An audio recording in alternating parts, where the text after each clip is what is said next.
Welcome to Fancy Ramen, the podcast about video games and sometimes video game related or completely unrelated content. Today on episode 136, remember the memory card? We talk about a little bit more of Cookie's Halloween experience as well as my own. My trip to Scarywood, the classic film Candyman. We dive a little bit into Outerworlds, and by a little bit, a lot of bit into Outerworlds on Scott's hot take. And then we get into some more dark and controversial things. And exciting news on BlizzCon, depending on how you want to see the world. And man, games are getting big, and that is not a problem that you should be complaining about. All this and more on Fancy Ramen Podcast.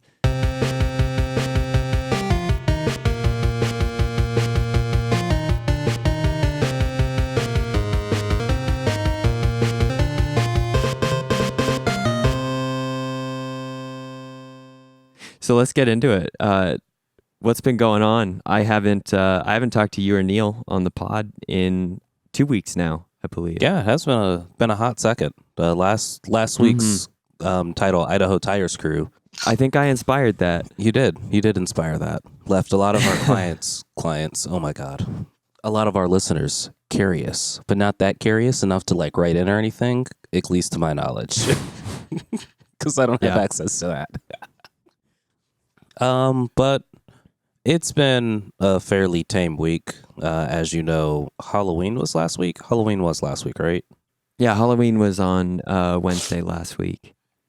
So yeah, had Halloween, did a nice bonfire, got to have our neighbor's dog meet our dog.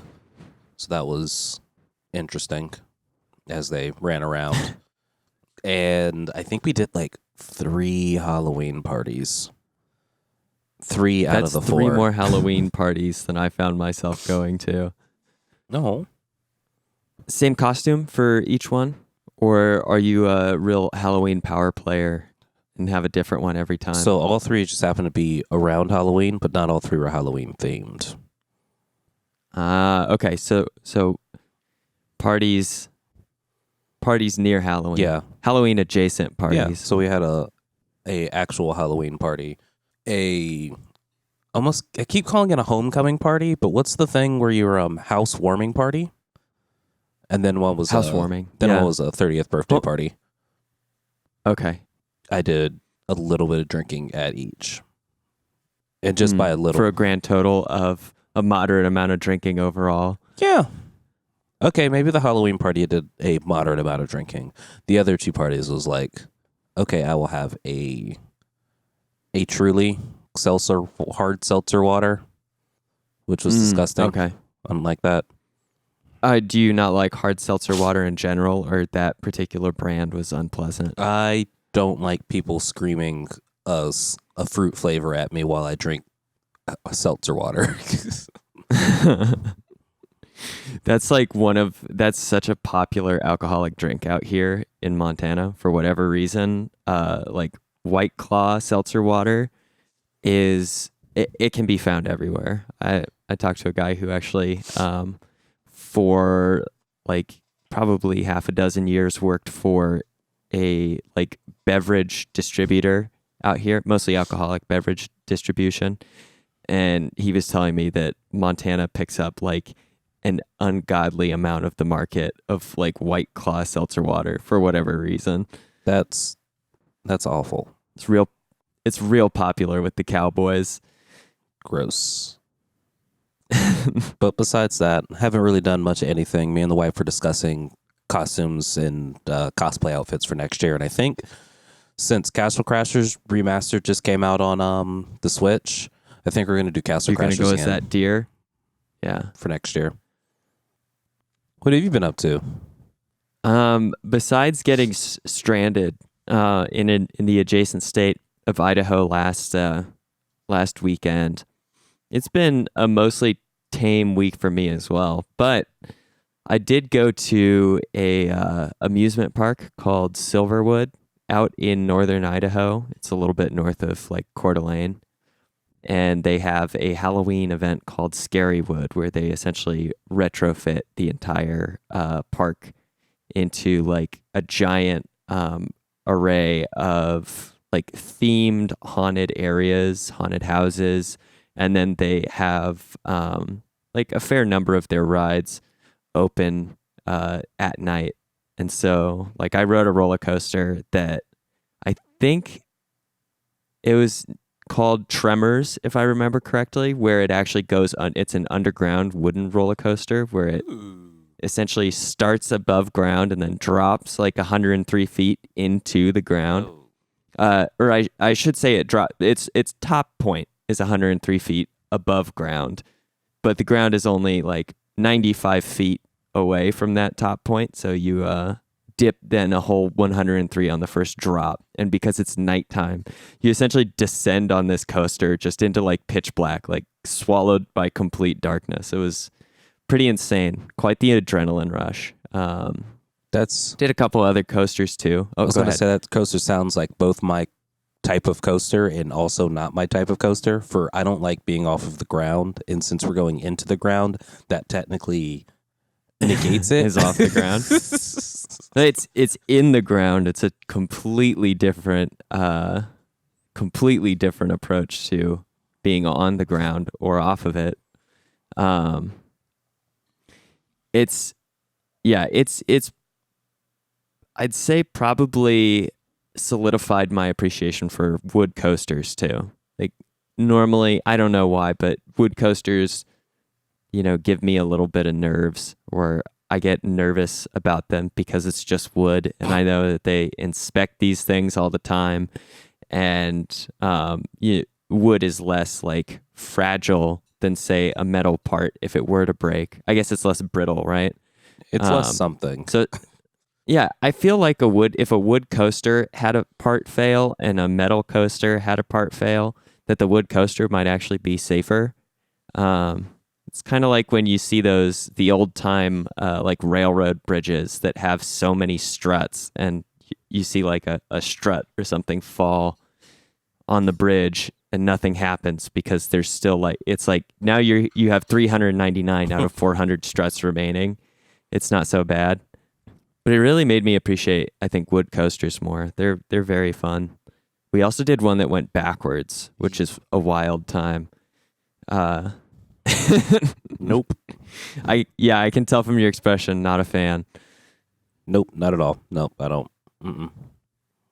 Yeah, I'm happy. But it was cool. I'm happy my wife's getting old, so that just means she no longer appreciates the rattling of roller coasters. Right. So no headaches for her. Those coasters that do the coasters that do the like forwards and then backwards, the like boomerang style is what I've heard them called.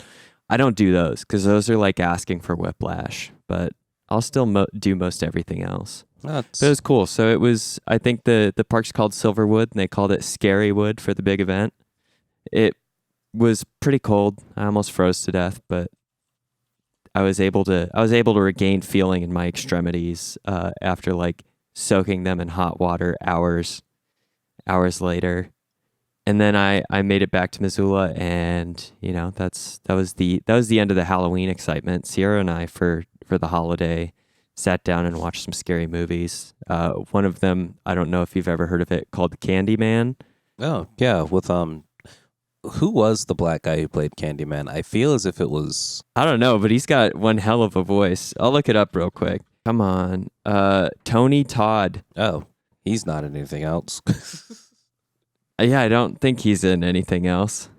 I thought it was shot really well. Like, it had extremely artistic, like, framing and scene design. I still don't know exactly how I feel about it, though. Because it is about as campy and over the top as a horror movie can be. It was a black horror movie. It was terrifying for us. Wait, yeah. Oh, that was the thing that I did enjoy by the very end of it. When the film came to the close, I was able to at least tell Sierra, who would have thought that the white woman was the villain all along? It was good though. I mean, like, as far as as far as like old campy films go, especially in the horror genre, which I'm not a huge fan of, I thought it was surprisingly more artistic than I expected with the direction and the design. It also had probably some of the better a better approach to the building of tension than I anticipated for a film. It was one of the few horror movies in which I'm not like waiting for the twist to happen, even though I know what it is, or at least like I can anticipate. But instead, I'm just like, oh shit, I still don't know what's going on, and we're 40 minutes in. This is very upsetting. Like, I don't know what's happening. Is he real? Is he not real? I forgot he was made of bees. This is just all too much. I forgot about that too. Yeah. Anyway, interesting film. Probably worth. I wouldn't watch it outside of the Halloween season. So if any of our listeners are intrigued, you need to write yourself, a calendar note for about like 350 days out. But then you should give it maybe a little peek, see if you enjoy it. That's about it for the non-gaming related news, though. I picked up the Outerworlds and the Dishonored 2 expansion. Or it's not even an expansion, it's a standalone, I guess, DLC. Does it count as it? I guess it's a standalone title, Death of the Outsider. I picked that up as well on a Steam sale. So, well, I can let you know that it's kind of funny that you picked up the Outerworlds, because with my, what's that thing called? Game Pass? Yeah, with my Game Pass on Pass. PC, I also got to play some of the Outerworlds. Hell yes. I get to play it until the 11th, so I was going to play more this week. Oh, yeah, you'll have to. I mean, it's a big game, so I think the biggest problem with Game Pass is, right, with a game of this size, you probably can't get from start to finish unless you just play it. Commit. Yeah, I mean, if you put in all your free time, you probably can. But I'd say I'm maybe 25 hours in on a character, and I don't think I'm like getting anywhere close to finishing the game. Well, you might be in for a unpleasant surprise. No. Have you been like listening to or heard any kind of reviews or anything on it? I have not. I mean, I read one review. Read one review by Polygon that actually got me interested, and that's really all I've looked at. I've kind of tried to keep it under wraps. Otherwise, well, nice. One common theme that has been through all of the reviews is how, and the actual developers of the game are like, yeah, this game is actually not supposed to be like a giant scope 200-hour game. Right, but that's okay. I mean, if it's a like 40-hour game, I still think that's pretty good. That's about what people have been putting into it. Oh, yeah, that's easy. I mean, that's the runtime I think that I've experienced for most like good single player games that have a fair amount of like narrative or story content. Like I think most Zelda games probably clock in at about 40 to 50 hours. Granted, the most recent title, Breath of the Wild, is like you could play that game and still find new content for, definitely in the like 100+ range. But when I think about it, there aren't too many games that I've played that have been at that like massive 100 mark outside of the recent Switch titles I've played, like Breath of the Wild and Fire Emblem. Even playing, I guess one of the routes in that game is like 60 something hours. So I don't always need to pay $60 for hundreds of hours of entertainment, because at that point, you're paying like 50-60 cents an hour for that content, which is a hell of a deal, but sometimes it just means filler. It does mean filler a lot of the times, and one of the things that people have been saying about the Outer Worlds is there's not much just filler. I would absolutely agree. I would like your take on it, but it seems like because these maps are much smaller and more compact, actually everywhere you step, there's something interesting to interact with or do. There's always something to see, or a set piece, or a tiny, like hidden little corner where it's a container with some goodies. But I never feel like I'm just walking across a large open field to get to my next like I guess my next checkpoint or my next like stated goal on the map. It seems like I'm always traveling down a road or through an abandoned part of a town, or I find like a small cave and I can go into the depths of the cave, and there's essentially something to do. We're talking every like 15 seconds of movement or less, almost, unless you've already interacted with or like cleared something out. I'm sure if you were playing, I think if you play on the highest difficulty, Supernova, right, the fast traveling only allows you to fast travel to your ship, you'd be doing a lot more running through empty spaces, but I don't think it would be nearly as tedious as it was in like the survival mode of Fallout 4, or I think even the survival, I don't know if it's called the survival mode of Skyrim, but when the like Elder Scrolls Skyrim, the remastered edition came out, they made that survival-esque mode as well, where there's no fast traveling around. That sounds awful. Yeah, I mean it's just having you walk through the environment a bunch, and the Outer Worlds is gorgeous, so walking through the environment so far has not been extremely boring, but there's just also not the big open expanses to kind of like lose your like you never have time to forget what you're going to do or like lose attention on your next objective or point of interest. I can dig it. I'm glad that you say that, because so slight spoilers for the first less than hour of the game for anyone who has not played Outer Worlds and wants to play Outer Worlds. I got my ship, enjoyed that very much, because she's like, I can only answer to Captain whatever his name is. Alex Hawthorne. Yeah, Alex Hawthorne. What do you want to do? Well, I guess I'm Captain Alex Hawthorne. Very good. Wink, wink. Yeah. And then you can essentially proceed through the rest of the game, saying, nice to meet you, Captain Alex Hawthorne here. It's especially good when you tell it to people who know Captain Alex Hawthorne, and they look at you and they're like, I'm afraid not. I don't think so, pal. Nice. But yeah, so I got the ship, was like threatened because I walked onto the ship like I owned the ship before I owned the ship. Then I was given the choice of, quote unquote, the choice of shutting down a desertionist camp via stealing their power source, which I am walking towards. I was expecting that when the side character that's with you was like, oh yeah, you should go talk to the preacher guy to figure out what he says. I was expecting him to say, oh yeah, Vicar no, Max. don't shut down their power source. Just come, let's do some espionage to shut down our power source. He's like, oh, do what you think is right. Yeah, he's definitely in the like cheeky priest category where he doesn't actually give a shit about anything. The characters have been very great so far. One of the things that I like about them a lot is they're obviously very flawed weirdos, and that's why they're the only interesting people in the world of the Outer Worlds, or at least interesting enough, I should say, that you'd want them to join you on a journey. Like everybody else is more or less indoctrinated into the like worker culture that the board has cultivated, at least in my exposure so far. So you just have this like ragtag band of losers, which is always the most fun like group of people to go on an adventure with. It's been, I think I've found almost all of my companions, I think, at the point that I've gotten to. So I think we're talking like maybe 6 total companions to choose from. They all seem pretty fleshed out. The one thing that I haven't encountered very much of yet is this isn't much of a spoiler. The first character that you get as a companion, Pavarti, she is the only character that I've really had like much development of a like a character quest line for her.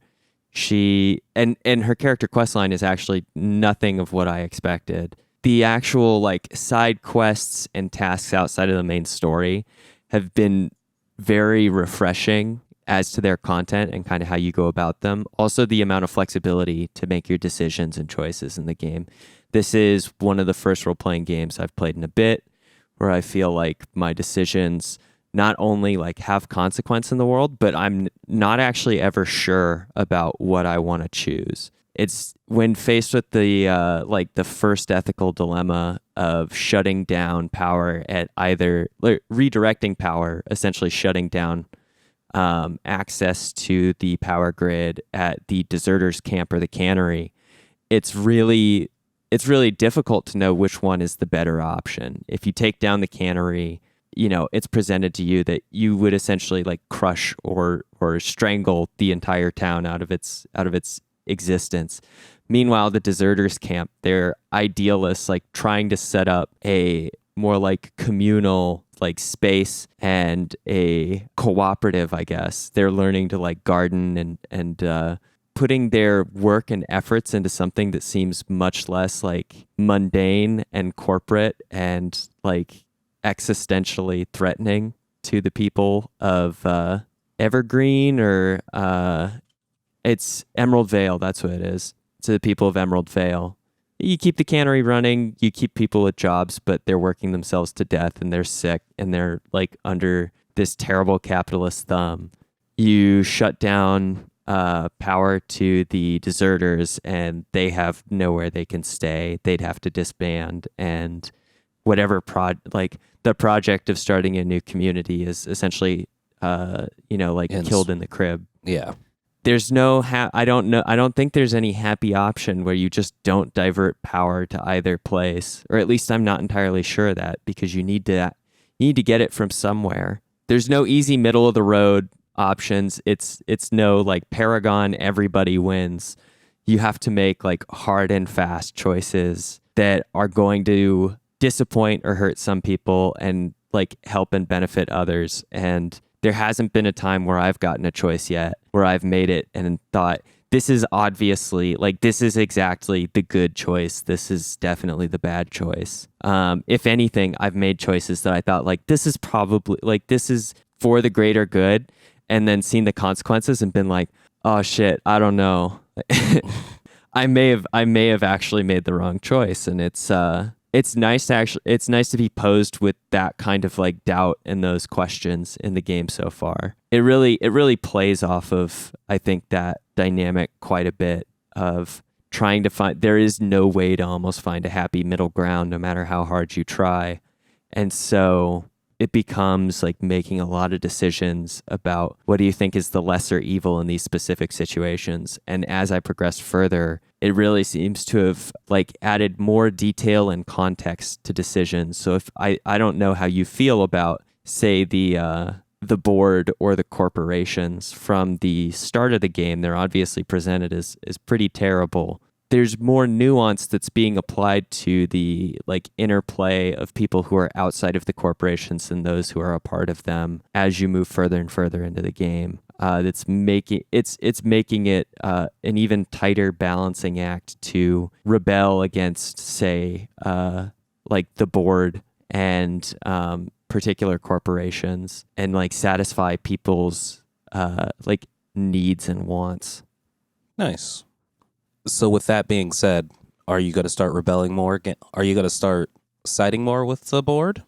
I don't know. I don't think so, but it's hard to tell. It's I've found that they've actually built the game in a way that's allowed for more freedom than I anticipated, especially even from what I would say is like the prologue area where you start the game off on Terra 2 in the Emerald Vale. I am almost certain you're faced with that binary choice for the region for diverting the power. But another like main quest that I picked up, there were multiple parts to it. We're talking probably like 3 or 4 elements or like discrete problems to solve, or quest beats, whatever you want to call them, to address. And each one of those I was able to take like a flexible approach. So instead of, say, find out the information of what happened here and then report all of the information back to this person, or like distribute, like get these items and then give them back to these people. Instead, it was much more nuanced. Like I did one part of the quest beat and I got an item out of it, and I gave something valuable back to the person who had sent me on it. And then all I did to complete that part of the quest beat was tell another person who was interested about what happened and like my failure at it. Like I didn't address the need that they had, but because there were like 3 or 4 other things that I could do for them, that was just kind of ticked off or marked off on the quest. There were opportunities for like failure on a quest line. So I was supposed to complete another, like tick another check mark on the like tasks for that quest, and instead of satisfying it, I got a big X and like I failed on that particular part. But the quest still continued as is, and with like use of different like by taking different approaches and using different dialogue skills, I was able to avoid actually satisfying, or not avoid, I was able to avoid actually like handing over or completing a task for the benefit of either party. And so I was essentially able to say like, hey, sorry man, couldn't help you out here, like this is the rub. And they finish, their like it finishes their interest in that quest for me. And then I talk to the next person. I'm like, hey, you know what? It wasn't really what we thought it was. So this is the best I can do. And it doesn't really satisfy their needs either, but I'm able to like check off that part of the quest. And so the only people who have all of the information available is like my character alone. So you're actually able to have autonomy outside of anyone else's wants or needs in some of these quest lines too, which is really cool. So I was able to take like an experimental piece of research and obscure it from one party and tell another party that it was completely lost, and therefore nobody gets to use it or have it, and my character just gets to essentially like make sure that research never comes to fruition. Nice. Wow, that's it's very detailed, it's very complex, and I like it a lot. And within that quest line, there's still like probably 5 or 6 like optional things to do at different parts. And each one of those was unique, but like delicately intertwined with the overall like purpose or stated goal of that main like quest task. Okay. Well, you may convince me to let this may have actually convinced me to let my Xbox Game Pass ride one more month. Yeah, maybe not a bad idea. It's been a lot of fun. I don't. Are you playing on? Is there a particular difficulty you picked up? You stick to normal, or? I just stuck to normal. I figured I only have the game for so long. Why would I try and like limit myself? Yeah, I've been very satisfied with normal. I want to try Supernova at some point in time, but I think it's not appropriate to do it for the first time around. Accurate. Which is a good choice. But I did make a character just waiting in the wings for when I do approach Supernova, named Edgar Baseball. And he's going to be a smooth talking son of a bitch. Well, I think what I'm going to do is with that character, I've also been very pleased with the skill interactions, very similar to Fallout New Vegas. If you have skills in something, it actually does help you with speech checks when you're talking to someone with like similar expertise or need for that expertise. So I found like a bunch of value in my character that I made, the first one, who is kind of based off of my personal preferences, having a lot of like engineering and science skills. And so when I'm talking to a like mechanic or I'm talking to a scientist, like I get extra or bonus dialogue options to my benefit because I have experience in those fields. And you can also see some of the dialogue options that would be available to you if your skills were higher, but they're locked off. So instead of like Fallout 3, where you just had a percentage chance of if your speech would work or not, these ones are much more like the New Vegas style, where if you have 30 engineering or you have like 25 hacking, then you can essentially, or I guess hacking's not a good example. If you have, say, 25 inspiration or something, then you can access that dialogue option. If you don't, you can see what it would potentially be. You just can't access it. And so the dialogue and the speech choices in the game are very good too. I turned off the subtitles. It's so pretty. Like, it's such a graphically good looking game that I had to turn down my graphics setting because it was running like super slow through my poor 970 graphics card. And then the conversation and the writing is very engaging. So it's actually, I like just watching the characters, speak in the first person to your character. Like, I like giving them the actual time and attention that I would to an actual conversation, because they've done a good job with it, as opposed to like reading the 3 lines of the captioning and then just skipping through their like recorded dialogue or their recorded audio. And to the benefit of the voice acting, there's a fair amount of diversity in the characters, which is really great. But I've also noticed there's quite a wide diversity on the voice actors as well. I think mostly because they have so many characters in the game that are essentially just resident or like worker, and so you can interact with them and they'll give you a quick like one-off line like, I'm not going to talk to you, I'm not going to speak to you kind of thing. They're almost completely non-interactable NPCs. Because of that, all of the characters that you can talk to seem to have a unique voice actor, and they have very distinct like personalities and voices and differences. It's really cool. I actually don't know if I've experienced that much in an Obsidian like game of, say, New Vegas or Fallout 4. Really, I guess I'm just thinking of all the Bethesda published titles that look so similar to this game, for reasons. Yeah, I mean, it's the easiest comparison because Obsidian has worked on a Bethesda published game of Fallout New Vegas, and that makes it very easy to compare the way that the first person view and how you interact with things. It's very reminiscent of that style. I think really the biggest differences is that there's obviously some changes that they made that keep it, I think, just like legally distinct from previous titles they may have worked on. Instead of VATS, you have the tactical time dilation system, which is essentially like a slowed down like bullet time almost, or it's like playing Super Hot to a degree. What I didn't notice about it until recently, I don't know if you've done this, if you actually initiate it and you don't move and you just look at someone, you get a breakdown of like their armor and their health, but there's also these fun little tidbits written in there. Like I went to take a headshot on a Marauder, which is essentially like the Raiders of the Outer Worlds, and it had like a little flavor text that was like, has nightmares about being killed by a dashing space captain.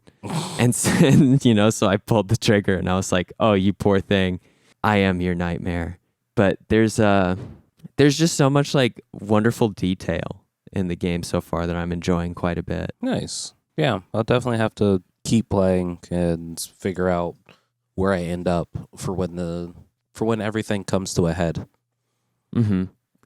What do you think of the combat, just out of curiosity? I feel like it was better than I anticipated, but if you've done any of the two-handed like melee combat, it feels terrible. I'm so bad at it. But I've just like not done any of the two-handed melee combat. I've done there's two-handed melee combat? It's response. It's not very good. It's like swinging an incredibly slow weapon, and because they have, instead of like a set attack speed in which like you're always doing that attack speed when you swing, there's, especially I think it's noticeable with the one-handed weapons, there's like essentially a 3-strike or a 3-swing combo that you execute, and then there's like a slight delay before you can execute the 3-swing combo again. It's the same thing with the two-handed, but the two-handed swings, if not twice as slow, maybe more than that, for its 3-swing combo. And so if you miss, it's like a complete waste. Meanwhile, with your like one-handed combat, you're more mobile, you're more focused, and the swing is faster, so you're less likely to miss on each discrete swing. I've tried everything I can to make it better, and it's very, very clumsy. But like the gunplay and the one-handed melee combat seems to be solid. Nothing super special, I'd say. Point gun, fire gun, swing weapon, block with weapon. That's about what I was getting as well from the combat that I've experienced. Killing a couple of marauders, a few robots, and some wild animals. Mm-hmm. The unique weapons that they've introduced in the game are kind of interesting. I hope you get to find one soon. They're called science weapons. Ooh. And they essentially have a unique like function or purpose. I got a shrink ray, for instance, and it's more effective the higher your science skill. If you shoot it at an enemy, it's a prolonged beam that like shrinks them and they shrink smaller depending on your science skill as well. So they get smaller and smaller, and for every degree that they're like smaller, they're also weaker and more vulnerable to damage.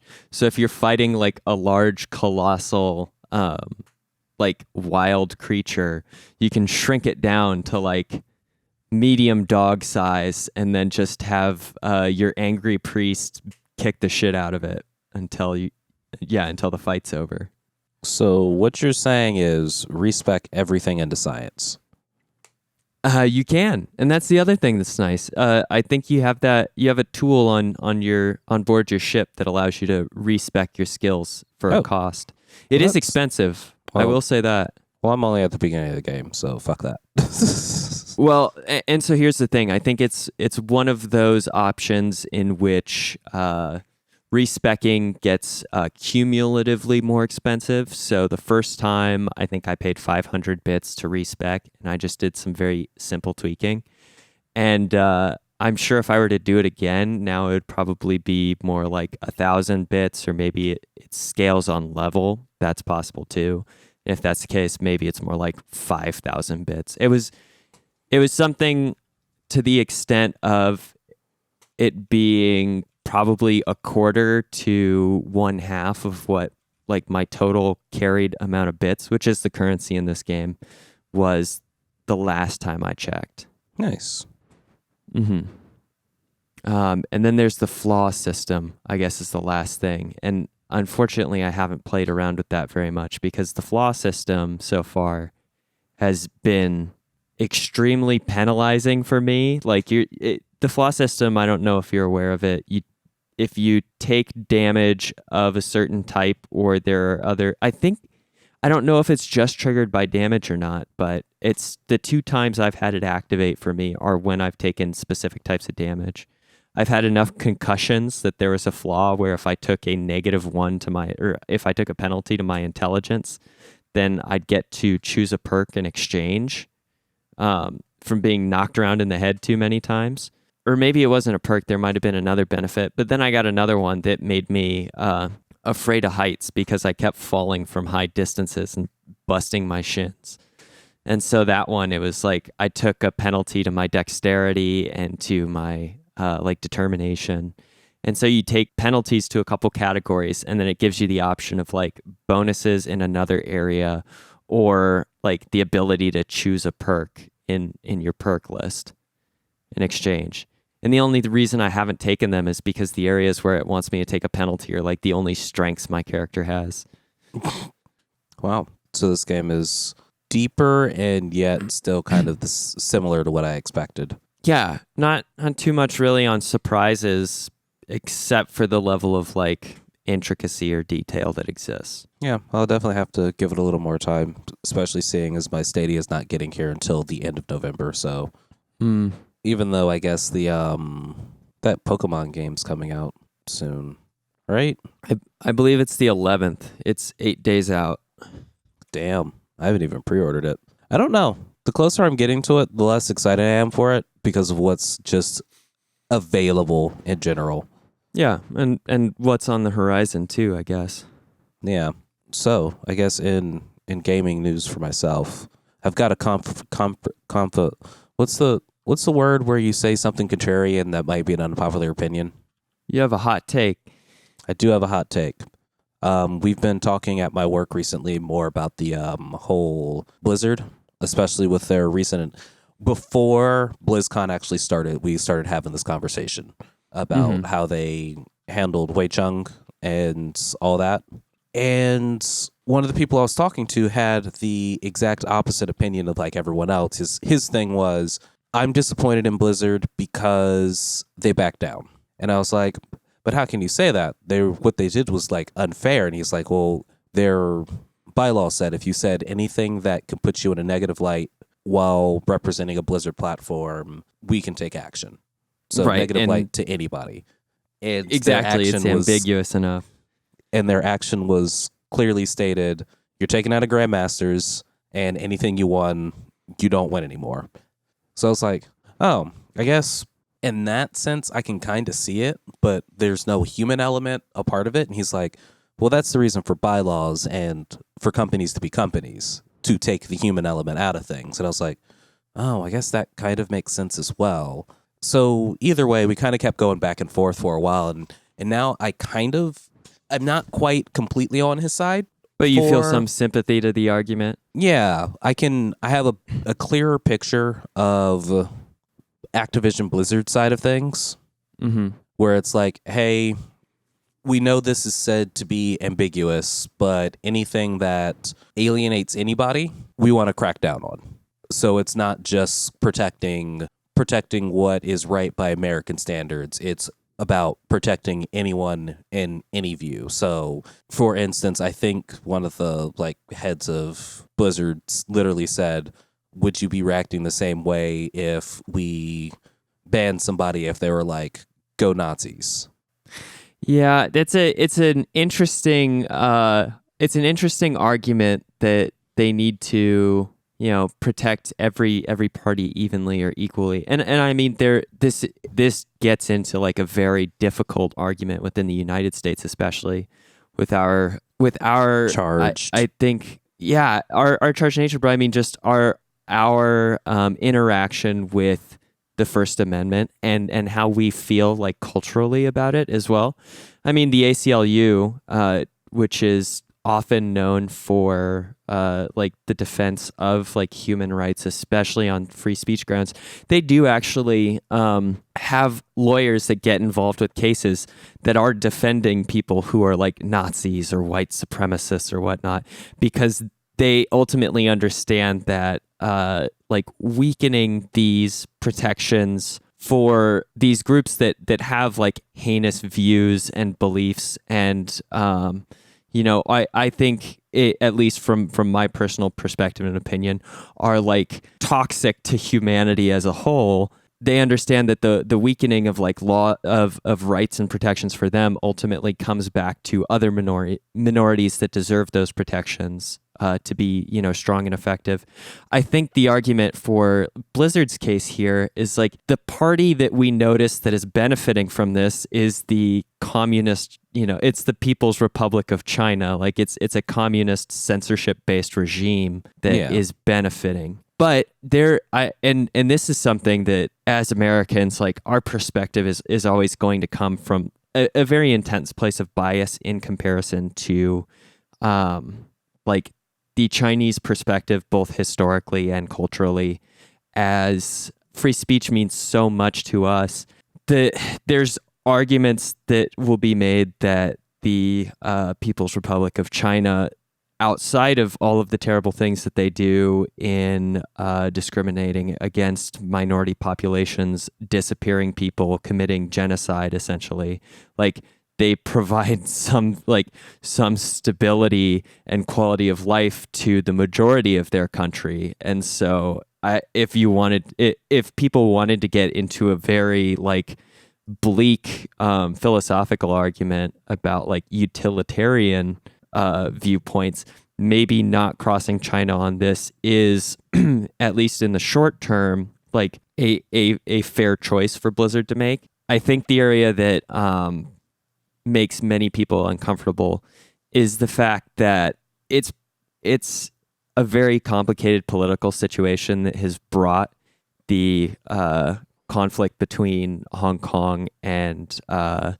mainland China to the forefront, and we're having people express their discontent or their discomfort with the situation, or outright outrage at what's going on through areas of media and like public exposure that we haven't seen protest speech or movements on, at least not for a while. I mean, this is in the same realm of all of the free speech actions that have been taken over the years with the Olympics are a good example.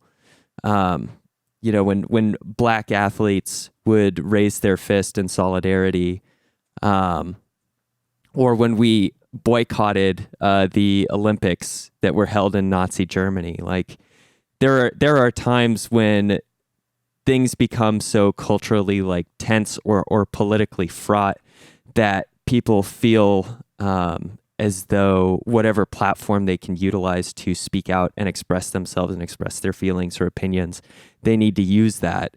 And I think the thing that makes me more of a critic of Blizzard, and I guess what allows me to understand and sympathize with Blizzard is like, at the end of the day, the speech that those players were expressing, the speech that has caused so much turmoil in the NBA, is essentially just support for people who are demanding like democratic representation. And like it's incredibly mild speech in the United States, but it's radical by a like communist Chinese perspective. Yeah. And maybe that's the thing is for us, it's like all we're saying is like democratic representation is a good thing. The people should have some autonomy, and China leveraging its entire like political and economic weight against the outlets in which people can speak out against them because they're not under complete Chinese control where they can just be blacked out or locked down. They have to essentially be more responsive and reactive to it as opposed to proactive and prevent the messages from ever being expressed. China's obviously very hostile to that. And so the argument, like returning to the argument of corporations have bylaws and policies and structure in order to take out the human element, I think is like, that is absolutely by design. I don't always think it's necessarily to the benefit of the people that the company interacts with, or even the people that the company employs, because it is less human, even if it's made by human, because those like bylaws and rules and whatnot are almost entirely like logically or numerically based. They often lack a certain amount of like empathy or understanding that I think an individual or a group of individuals making, I think, more nuanced and informed decisions would necessarily feel comfortable with. But no, yeah, I was going to say, and all of that makes sense. It kind of just comes down to the like main process of the other side of the coin. So it's like, in this case, it's like, yep, it's kind of clear, China bad, we should be rooting for Hong Kong. I completely understand, and as a African American who has experienced hate speech and all that, I completely agree with it. From the now I just wish I was further in Outerworlds now to kind of see how the corporation interacts. It's so well built for this time. I think, remember when we were talking about Persona 5 and just like playing it? It's like, holy shit, it's made for the moment. Like, this is just another time where I feel like a game has really picked up on, like, just by happenstance, because this has been going on. This game has been being built for so long. Yeah, these games have been in development for years and years, and then it's just like, wow, they came out within like probably the best year window they could have possibly. Where it actually makes sense culturally. Yeah. But so the reason I bring up the whole China discussion is because even though the way they did everything was kind of a bad as they look. put it, yeah, a bad look. The messaging behind everything was very poorly done. Mm-hmm. It kind of comes down to they had to do something. So it comes down to they had to do something because for all the other reasons you stated before, it's like, hey, yep, if this was going in the thing of like, if the guy said, I love China, screw Hong Kong, then the same thing would have happened, but everyone would have been like, yeah, go Blizzard, you guys are awesome. Yeah, I think that's absolutely true. And so at that point, the whole not having a human element in the bylaws, it's like, oh, that totally makes sense, but this is very cut and dry, whereas now that he's fighting for something that Americans believe in, mm-hmm. it becomes, now we need more nuance in it. So I think they're probably going to the to the drawing board. I hope at least that they're going to like make some amendments to their policies that they have that everyone's kind of agreed to say.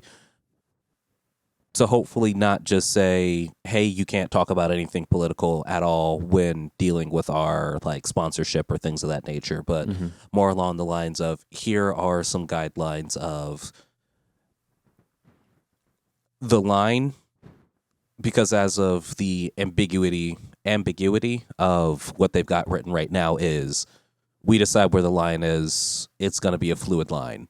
Yeah. And in this case, since that line was against China, everyone sees it as more of a cash grab of, hey, a lot of our market share is in China. Let's stick with China.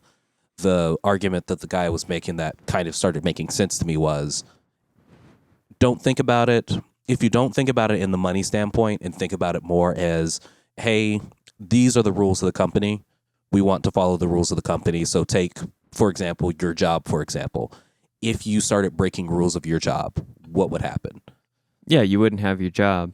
Absolutely. And that is the complexity that Blizzard finds himself within. It's the same difficulty that the NBA has to interact with right now, where not only is it obvious to people like, hey, China is a massive amount of your market share.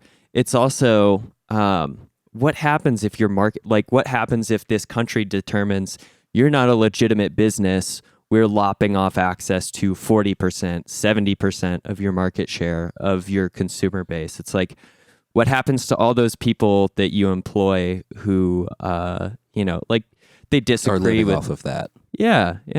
It is. I understand. It's such a we are so interconnected. Like this is what the consequences of a globally intertwined economy means.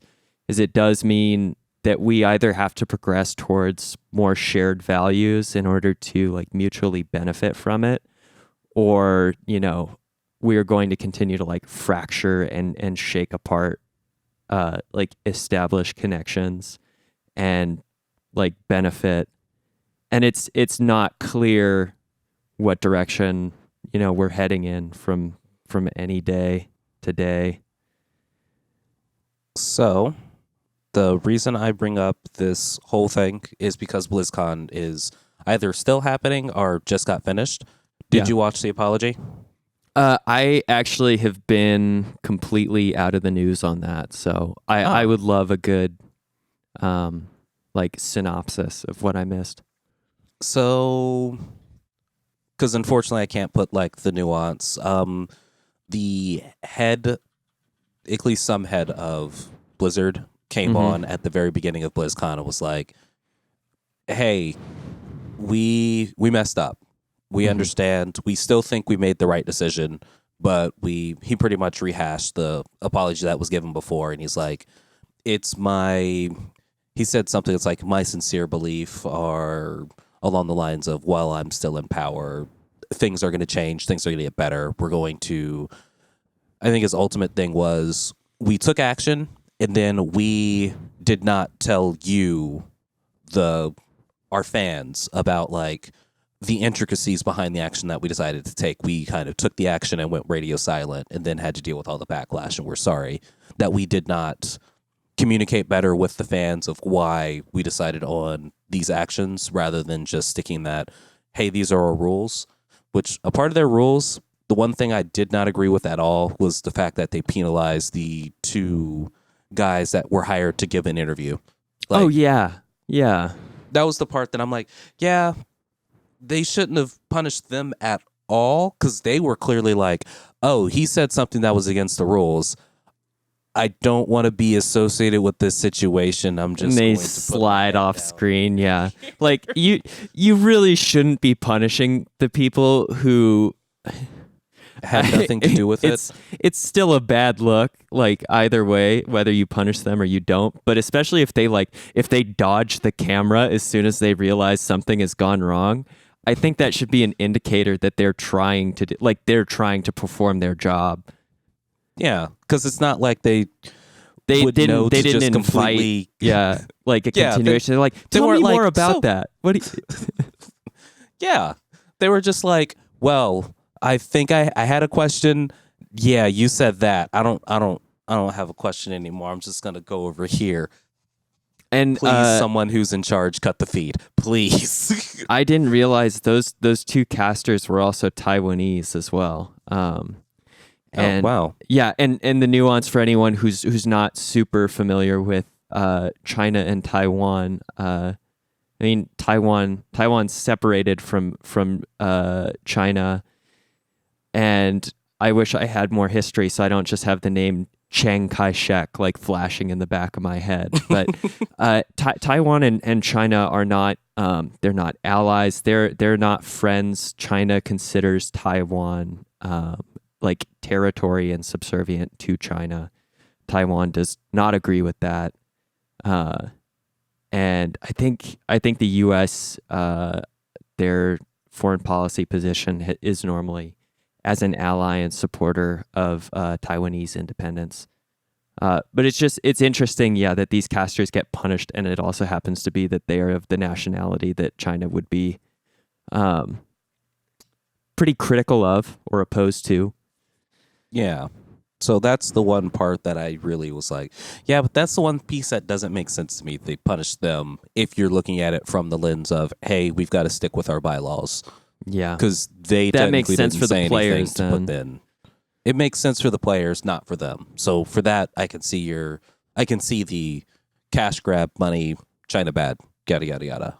But I kind of wanted to bring that up because BlizzCon happened. The apology did happen. A lot of people are still very not skeptical, but a lot of people are still like, yeah, I don't believe it. I still give it short shrift, which is fine. You're going to be for your opinion, no matter what it's going to be. I say that's the best a person in power can really do while still trying to retain the position that he's in. So I want to say one of the podcasts I was listening to was like, someone should definitely resign. But it's like, that's not going to fix any problems. That's just going to say, hey, the person that made the mistake, the person that was in charge at the time that the call was made to do the thing, can either help change or shape the way the company runs in the future, or he can just step down and kind of just thrust someone else into that impossible situation. Yeah, you do wonder how much of that, like, I am not pro CEO. Look, you're really never gonna get that perspective or take from me, but there is something to be said that, like, what kind of reinforcement of behavior would we have if when you make a mistake like that, you're just immediately kicked, and you're a CEO, so you will get a golden parachute. You know, you will get some sort of severance pay that is worth more than my entire lifetime as a worker. So I don't feel bad for you not being. The CEO not being a CEO doesn't really punish the CEO at all. That just says, "Oh, I made a mistake. Cool. I'm just gonna scooch over and CEO become over here." Yeah, they're like, I can't go to CEO. Martha's Vineyard this weekend because I'm gonna have to send out a resume to one of my buddies. So yeah. Whereas, you say, hey, you fucked up, fix some things, otherwise we're gonna start fucking with your company. Yeah, that actually inspires accountability. It demonstrates culpability. Like, there's more responsible ways to approach that. And so that's kind of my two cents on the matter as of right now, as things unfolded. And it could be because I still kind of sort of feel bad for enjoying Call of Duty as much as I am, because the Activision part of that Activision Blizzard title, and the fact that BlizzCon was kind of a win for the gamers. Okay, you need to say more on that. Diablo 4. Yeah, I didn't play Diablo 3 though. You didn't play Diablo 3? Oh man, I didn't really play Diablo 2 or 1 either, so maybe yeah. Diablo 3 was kind of my big introduction into the Diablo series. My brother played 2 and loved it, but Diablo 3 was amazing. Great times throughout, and like even every once in a while we'll still jump into Diablo 3 just to play it. But they announced Diablo 4. There is also, I guess, more info about Baldur's Gate 3, correct? I have not seen the info about Okay. Baldur's Gate 3, but I'm excited to find out more. And weirdly enough, when they announced Overwatch 2, I started thinking, That's not man, we played a Blizzard thing. lot of Overwatch. So they kind of, I'm guessing before the whole China thing, they were like, hey, we're going to make BlizzCon better this year to make up for the fiasco that was last year. Mm-hmm. And that both is good and bad in the sense of now I've gotten even more like gamer's guilt for saying, okay, I understand you said you made some mistakes. You said you're going to change things. I've got faith that you will because you're not EA who said we're going to change things and then put slot machines in one of their games. Mm-hmm. So I'm giving them the benefit of the doubt for now because at least I don't see it as Activision Blizzard has ever like really wronged their communities. Now I can say that a lot of people are very upset with Activision and the Call of Duty franchise for always including loot boxes, saying that, hey, we're not going to have this in the game, but then they always include it. Like the weapons aren't going to be in randomized drops, then they put weapons in randomized drops. But it's like, I still play just fine without those weapons. Mm-hmm. And a lot of the stuff is cosmetic, so it doesn't really do much for me. And then Blizzard, I don't think they've really ever hurt their community in such a way that, like, if you're looking at Bethesda, has, like, continually let their community down, or EA has continually let the world down by being like, okay, we need changes to occur, and actual, like, laws have been passed due to what EA has done. Mm-hmm. So I think Activision Blizzard should, in a world where we're no longer giving anyone the benefit of the doubt that they're actually going to try and do better, the idea that they'll probably try and do better, and I think that kind of put Ubisoft on blast because they also like announced that a lot of their games are now being pushed back and postponed Mm-hmm. due to how poorly that latest one game that came out. What was that game called? Are we talking about Yeah. Anthem? No, not Anthem. No, that was Anthem's EA. BioWare and EA. Oh, BioWare. Ugh. Yeah. Yeah. No, they just had that Ghost Recon game that came out. Oh, Was it Breakpoint? Was Breakpoint the one that just came out? it wasn't Wildlands, right? Wildlands was a little while Yep, ago. it was Breakpoint. Okay. Yeah, so Ghost Recon Breakpoint did poorly. Bad sales. And then all this happened. Then Ubisoft was like, hey, you remember that Watch Dogs Legion game?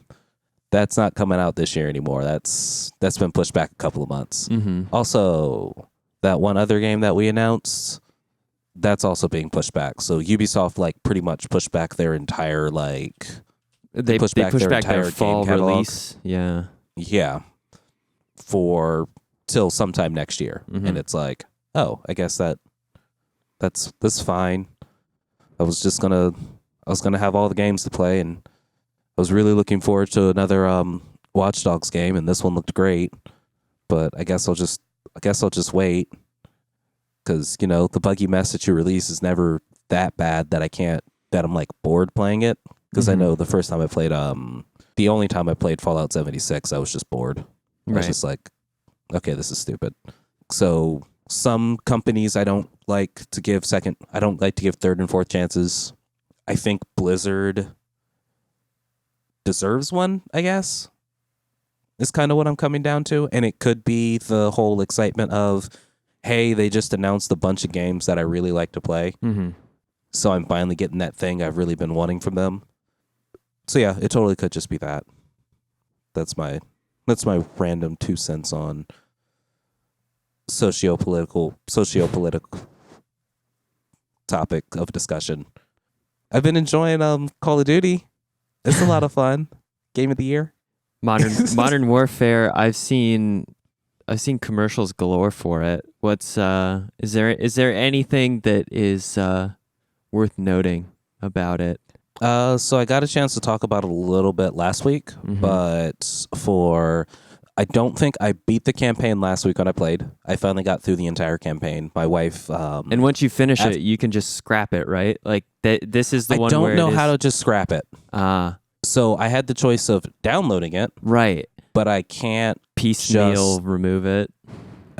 just delete it. I've got to delete the entire thing and just re-download the multiplayer Oh, that seems like a / nuisance. the co-op. Though. that seems like more, I'd rather just deal with it being 150 gigs or whatever it is. Yeah. Because That's not even honestly, that much. everyone's complaining about how big these games are getting. It's like, How dude, else? you own the game. Just delete something. You're not playing everything.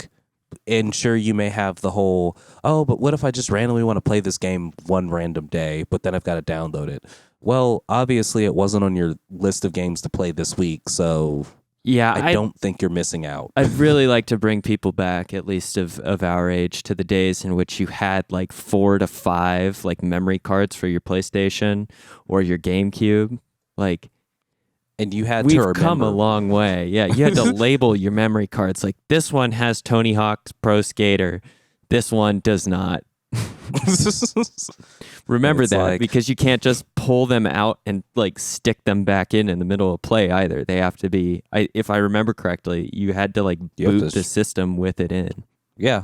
Oh, and Or you had to go, I think you had to go back to the operating system menu to do it. honestly, with the size of how big these games are getting and with how cheap external hard drives are, Let's move back you to just have cards. memory cards. Yeah. You could just pull it out and plug one in. I mean, yeah. But no, so I live a life of, I've got maybe 7 games on my PS4. Mhm. I've got like 2 to 3 big games and like 3 or 4 little games Mhm. that are hey, I think I feel like playing this. Let me delete something I haven't played in 3 months and I'll download this and I'll come back to it later because obviously I'm not going to play it today. I'll be like, oh, you know what? I want to play Diablo 3. So I'm just going to, okay, I don't have Diablo 3 on the thing, so I guess I can't play it right now, but what am I not playing? Oh, I'm never going to play this game. Delete. I'll download Diablo 3, and if I get to it, I get to it. In the meantime, I'm going to play one of the games that I am actively playing because that's how every gamer is. It's because I don't think, have you ever enjoyed just being like, oh, I kind of want to play this game, and then you have it instantly and you go back to playing it, and then do you ever get that feeling of, why am I playing this again? Yeah, I mean, that happens from time to time for sure. That's me in Skyrim. That's my relationship with Skyrim. Oh. It's, I want to play Skyrim. That was what, I mean, I'm so glad that I actually went back and had the motivation to play Skyrim for like 5 or 6 hours right before because I didn't know actually even at the time I was going to be picking up the Outerworlds. I moved for it on a whim because I had forgotten that it was a thing. I feel like when I had first seen the announcement for it, I wasn't very interested. So it's been like a very pleasant surprise. But yeah, especially going from Skyrim to the Outer Worlds, it also made me appreciate just how good the writing and the dialogue is in that game compared to like Skyrim when it's trying to be funny or interesting or whatnot. There was literally a dialogue option, or no, not a dialogue option.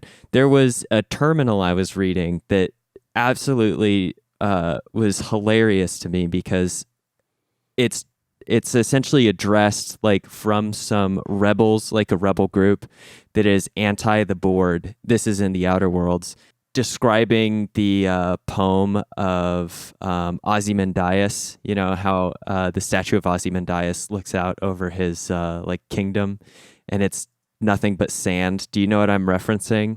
Yes. Roughly. Yeah. So it's this like detailed soliloquy about Ozymandias. It's a bit of a tongue twister this morning. And, you know, all his works essentially being destroyed and reduced to like nothing, leaving no mark on history whatsoever. And it's a dig at the board. But then the next part of the message says, by the way, if you're just a patrolling guard who sees this, get back to work. So it's just like, this isn't meant for you. You're not my audience. Like, stay on your shift. There was another time in the dialogue too where I remember talking to someone and, you know, I had the like normal cheeky response of like, oh, like I got to interrupt what they were going to say essentially with my dialogue option. I'm like, oh, let me guess. You're too busy to go and get it. And so you need me to go and get this item for you. And the character looks back at me and they're like, busy? What the fuck do you think I'm doing? I'm standing outside smoking a cigarette. I'm not busy. I just don't want to do it. Like it's really good writing. it's so nice to be able to like appreciate that side by side with something that is supposed to be somewhat similar or comes from The best of the best, Yeah. but from your past. And yeah, so I've never had the issue of games are too big. Matter of fact, I've talked to people in my real life as out of that issue. Yeah. Because my uncle was literally like, man, nephew, I can't have like all the games I want. I'm used to the PlayStation, the Xbox 360 era where I have like 400, 500 games on there. And I'm like, so how many of those 400, 500 games did you play? 3 or 4. So What's the problem? So what games are you playing right now? Like these? What games do you want to play that you don't have on your PlayStation 4? Shit. It's like, or, worst case scenario, instead of buying a game 1 month, spend your $60 On storage. on a 5 terabyte external hard drive. Dude, the best purchase I've made for the Nintendo Switch technically is the micro SD I can fit in there that expanded my memory by like 2 or 3 times. Oh my god. It's amazing. Micro SD cards are just getting so big. Yeah, they're the same size and yet they're so much bigger on their storage capacity. It's awesome. It's become my, little, it's the thing that's made me so into indie gaming, like the nindies playing indie games on the Switch, is because it's like, sweet, now I have kind of like a smaller, easier to access game almost anywhere, but I don't have to make room for like a huge library of them and Breath of the Wild because I just have a shitload of memory and they all fit and there's still room for more.